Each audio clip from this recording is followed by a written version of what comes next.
Yeah, I don't know what happened there. My phone cut off for some reason. So anyway, yeah, like I was saying, Sheamus and Cesaro are both very solid wrestlers.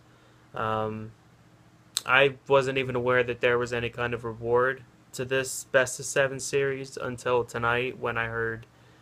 I think it was Sheamus said that it was for a future championship, whether that's the United States title, the Universal, whatever. Um, we'll have to find out, but I definitely like this dynamic. I wasn't crazy about the idea at first, but they seem to be consistently putting on good matches. So just enjoy the rest of the ride. And then I have a bunch of Darren Young versus Titus O'Neil. Who cares? I mean, really, does anyone care at all?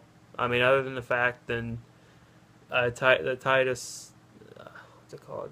Clash of the Titus. Excuse me. Titus O'Neil's finishing move is just beautiful looking and fantastic. Does anyone care about this feud? Not a soul. Moving on. And then you got your squash matches with Braun Strowman and Nia Jax. Whatever. Those are the P breaks of Raw, ladies and gentlemen. P breaks.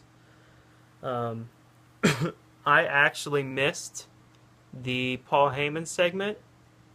Um, I was told that he basically flung money at Stephanie McMahon. I'm assuming that's the $500 fine that the WWE fined Brock Lesnar for his elbow to Randy Orton that pretty much killed him and bloodied him all over the ring. Whatever. I mean, $500. Brock Lesnar poops that. It means nothing. So, and then we come to the best part of the whole entire night, the main event, of course, the whole reason why everyone's tuning in, between Big Cass, Kevin Owens, Reigns, and Seth Rollins. And these are the kind of main events that you rarely see on Raw, and notoriously, the second Raw after a pay-per-view is always the most dull and always the most, no one cares about the main event. It's half the time not even worth watching. But this main event, like, I legitimately believed for a little bit that Big Cass might have a chance to win, and that's rare where the WWE can construct a match where you believe anyone can win at any time. It's not something that's it's hard because going into it, oh, well, Big Cass, he's not going to win, but when can't speak into that match, there was a time I was like, Cass could win it because I know how Vince likes his big, tall, oiled up, muscular men like Cass and Reigns. When the two of them were face and face in the ring, Vince was backstage. Whatever. Um, Big Cass did not win. Obviously, he was the first one to get pinned after a series of moves from the other three men. Kevin Owens picked up the pinfall after a frog splash. It was an elimination. So Cass was the first to go. And followed up by something that I expected to happen at SummerSlam. I fully expected Triple H to return at SummerSlam and to pretty much screw Seth Rollins or Finn Balor or one or the other, screw somebody over. And it happened here tonight. Triple H comes out of nowhere. I mean, I freaked out. Everyone was freaking out. We haven't seen him since WrestleMania. The pedigree outside of the ring to Roman Reigns. Throws him in the ring. Rollins hooks the leg. 1, 2, 3. And then throws Owens. Owens is outside on the other side of the ring. Triple H throws him in there. And turns on Rollins. Turns on Seth Rollins, the baby, the golden child of the Authority that we've seen since the Shield broke up back in 2014, 13, one of those years. I don't know. Um, pedigree, Seth Rollins pedigrees the crap out of him. Like, you know, Rollins, you know, him adapting that move is fine and all. I have no issue with that. But Triple H, man, the way he hits that move every time, even, you know, the man's almost 50 years old and he just creams Rollins. Um, pretty much says, there you go, Owens. There's your win. Hooks the leg, 1, 2, 3. Kevin Owens is your new WWE Universal Champion. And at 11:05 at night, I'm screaming my head off. The neighbors downstairs probably hate my guts. I don't care. I mean, there were rumors all week that Reigns was going to take it, you know, or that they could go with the obvious choice in Rollins. I did not expect Kevin Owens to win at all.